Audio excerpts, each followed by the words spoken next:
Hi all, ಎಲ್ಲರೂ ಹೇಗಿದ್ದೀರಾ? ಎಲ್ಲರೂ ಚೆನ್ನಾಗಿದ್ದೀರಾ ಅಂತ ಅನ್ಕೊತೀನಿ.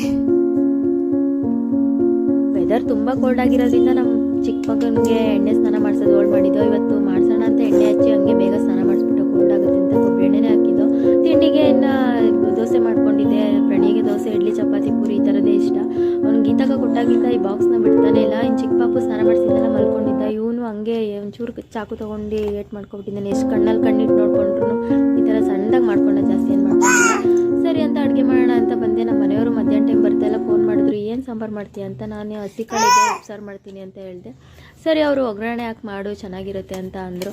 ಸರಿ, ಅವ್ರು ನನಗಿನ್ನ ಅಡುಗೆ ಚೆನ್ನಾಗಿ ಮಾಡ್ತಾರೆ, ನಾನು ಒಗ್ಗರಣೆ ಹಾಕಿ ಮಾಡಿದೆ. ಉಪ್ಸಾರಂತೂ ಒಗ್ಗರಣೆ ಹಾಕಿ ಮಾಡಿದ್ಮೇಲೆ ಸಿಕ್ಕಾಬಟ್ಟೆ ಚೆನ್ನಾಗಿತ್ತು. ನಾನು ಮಾಡಿದರೆ ಒಗ್ಗರಣೆ ಹಾಕ್ತಿರ್ಲಿಲ್ಲ, ಹಂಗೆ ಮಾಡಿಬಿಡ್ತಿದ್ದೆ ನೋಡಿ. ಇದು ಖಾರದಲ್ಲಿ ಉಪ್ಸಾರು ಈ ಚಳಿಗೆ ಸಿಕ್ಕಾಬಟ್ಟೆ ಚೆನ್ನಾಗಿ ಅನಿಸ್ತಿತ್ತು. ನಂಗೆ ಸ್ವಲ್ಪ ಹುಷಾರಿರಲಿಲ್ಲ. ಕಣ್ಣಿನ ಟ್ಯೂಷನ್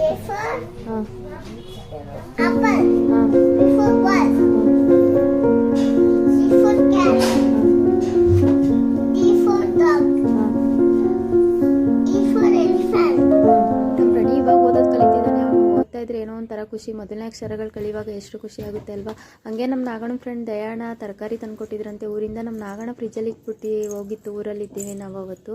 ಎತ್ತಿಕ್ಕು ಅಂತ ಹೇಳಿತ್ತು, ನಾನು ಸ್ವಲ್ಪ ಎತ್ತಿಟ್ಟಿದ್ದೇನೆ. ಸ್ವಲ್ಪ ಹಂಗೆ ಇತ್ತು, ಪಾಪುಗಳಿರ್ತಾರೆ, ನಾವು ಎತ್ತಿಡೋಕ್ಕಾಗಲಿಲ್ಲ. ಇವತ್ತು ಸ್ವಲ್ಪ ಎತ್ತಿಟ್ಬಿಟ್ಟು ಕ್ಲೀನ್ ಮಾಡೋಣ ಅಂದ್ಕೊಂಡು ಫ್ರಿಜ್ ಸ್ವಲ್ಪ ಕ್ಲೀನ್ ಮಾಡಬೇಕಿತ್ತು, ಕ್ಲೀನ್ ಮಾಡ್ಕೊಳ್ಳೋಣ ಅಂತ ಎತ್ತಿಡ್ತಾ ಇದ್ದೆ. ಈ ಕಾಯಿನೂ ಅಕ್ಕ ಗೃಹ ಪ್ರವೇಶದ್ದು ಇತ್ತಂತೆ ಅಂತ ಕೊಟ್ಟಿದ್ದು. ಫ್ರಿಜ್ ನೋಡಿ ಕ್ಲೀನ್ ಮಾಡಿದ್ರೆ ತುಂಬ ಚೆನ್ನಾಗಿತ್ತು.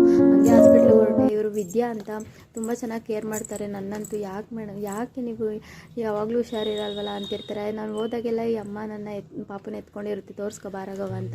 ಬಂದಿದ ತಕ್ಷಣ ಪ್ರಣೀಲು ನಂಗೆ ಕಡಲೆಕಾಯಿ ಬೇಯಿಸ್ಕೊಡ್ಬೇಕಿಲ್ಲ, ನಾಳೆ ಟ್ಯೂಷನ್ಗೆ ಹೋಗಲ್ಲ ಅಂತಿದ್ದ.